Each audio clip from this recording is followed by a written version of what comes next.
سلام درنو لیدونکو ستړي مشي د پاکستان په یو اورګاډي کې چاودنې 10 کسان وژلي او 10 نور ټپیان کړي دي. نور جزئیات په ویډیو کې وګورئ. زموږ چینل سره سبسکرایب کړئ.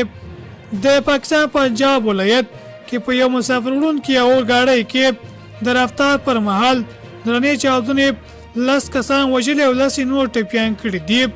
د پنجاب پولیس وايي څېړنې روانې دي څو څرګنده شي چې چاودنه د بم یا کوم بل څه له کبله رامنځته شوې ده.